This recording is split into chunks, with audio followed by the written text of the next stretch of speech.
Halo teman-teman, selamat pagi, apa kabar? Hari ini tanggal 19 Juli 2024, teman-teman. Ini jam 5 pagi ya, teman-teman, saya buat video ini. Jadi, saya akan menceritakan apa saja yang terjadi tadi malam. Pertandingan antara Australia ketemu Laos, Vietnam ketemu Myanmar ya. Saya sudah menghitung-hitung ya, teman-teman. Ternyata Vietnam kali ini U19-nya nggak membahayakan banget, teman-teman. Ya, beda dengan generasi Park Hang-seo ya. Ini generasi yang menurut saya kembali ke asal ya, kembali ke asal. Jadi beda dengan Indonesia yang hari ini sedang rising ya, sedang naik gitu. Vietnam kalau lihat pertandingan perdana ketemu Myanmar, teman-teman, ini beda sekali dengan generasi-generasi keemasan dia. Lihat pola permainannya, lihat cara-caranya ya, ini beda banget, teman-teman. Jadi menurut saya ancaman hari ini adalah Australia. Australia very very excellent ya permainannya. Dia mengalahkan Laos saja 6-0. Sedangkan Vietnam ketemu dengan Myanmar 1-1 itu pun sulit sekali, teman-teman. Pertama Vietnam kalah duluan. Ya, setelah itu dia melakukan tendangan jarak jauh, dan itu yang bisa mengimbangi Myanmar 1-1. Dari semua pola permainan Vietnam kali ini tidak seperti waktu zamannya Park Hang-seo ya, teman-teman. Sekarang hampir rata antara Laos, eh, Filipina, Myanmar, Vietnam, ya hampir rata. Yang agak naik, yang agak bertahan bagusnya itu Thailand. Nah, sekarang yang menjadi jagoan adalah Australia.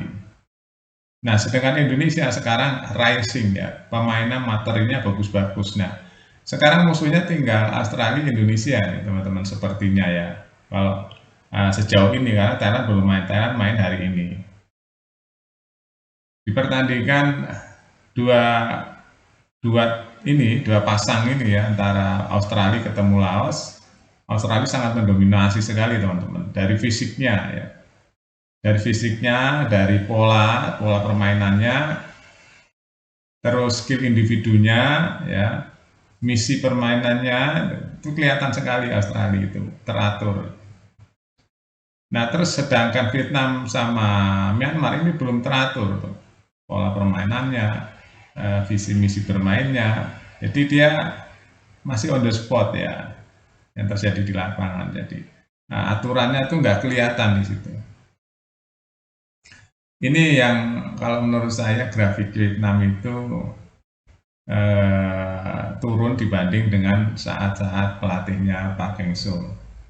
Kalau pelatih Pak Heng-seo kan sangat fantastik gitu ya, permainannya, terus kecepatannya, terus aturan-aturan mainnya ya. Sama seperti Indonesia. Indonesia kali ini sedang naik ya. Nah, ini seperti dulu waktu Vietnam sedang naik-naiknya. Nah, Indonesia naik ini agak beda ya dengan Vietnam, teman. Indonesia sekarang mainnya benar-benar adaptif banget ya dengan perkembangan dunia.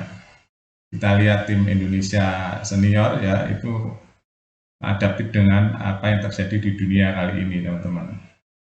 Ya, selain diisi pemain-pemain muda yang progresif, pemain U20, U19 juga ini, walaupun naturalisasi belum lengkap ya, baru ada Yen Raven di situ. Itu sudah kelihatan ya, pemain lokal juga bagus-bagus, fisiknya bagus-bagus, permainannya bagus-bagus, cuma dia memang karakter pelatih Indra Safri, dia nyerangnya kepakai sayap, terus cutback ya, seperti itu. Memang itu efektif ya, memang dilatihnya seperti itu, teman-teman. Cepat ya, pemain sayapan Indonesia itu cepat pemain sayapnya. Donitri itu yang cepat banget, teman-teman. Wah, keren ya Donitri. Terus ada lagi sayap kanannya tuh, lupa saya namanya ya, dia juga cepat sekali. Nah, terus individunya nih yang menarik Indonesia, teman-teman. Ini fight individunya bagus Indonesia kali ini ya. Sama seperti U16 juga, U16 bagus-bagus, teman-teman. Modal ini modal buat Indonesia ke depan. Nah, terus kalau begitu ancaman di 12 negara di AFF ini kira-kira siapa? Ancaman tetap Australia kalau lihat pertandingan yang sudah berlangsung. Australia bermainnya rapih,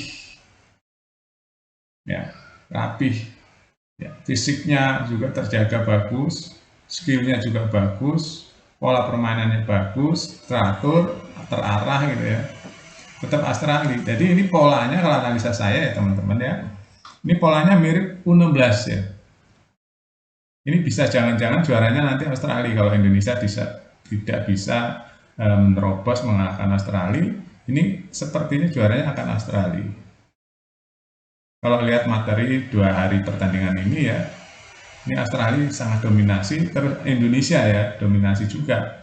Nah nanti tinggal Australia sama Indonesia nih akan seperti apa nih pride-nya. Ya, Indonesia nanti akan didukung oleh pemain ke-12 ya, supporter. Saya berharap Indonesia itu bisa mengalahkan Australia ini di U19, walaupun berat ya, Australia itu berat teman-teman. Kalau lihat pemain, tapi dengan semangat main di kandang, saya ingin Indonesia mengalahkan Australia supaya anak-anak U16 itu merasa terbalaskan. Ya, ini pasti udah dipantau oleh Erick Thohir juga. Ayo kalahkan Australia, makanya saya nulis selalu ayo kalahkan Australia supaya mental timnas Indonesia U19, U16 itu naik.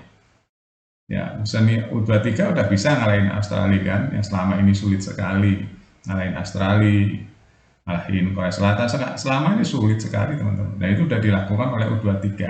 Sekarang tinggal U19 nih, karena kemarin U16 itu kalah karena main 10 orang.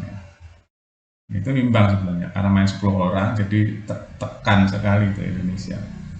Nah, sekarang U19 ini usahakan bisa mengalahkan Australia dengan trik-trik yang benar-benar rigid ya, kalau enggak berat, karena Australia mainnya bagus. Ya, terbukti ngalahin Laos kan bagus tuh, ngalahin Laos aja 6-0, ya kan? Nah, ini yang harus kita waspadai.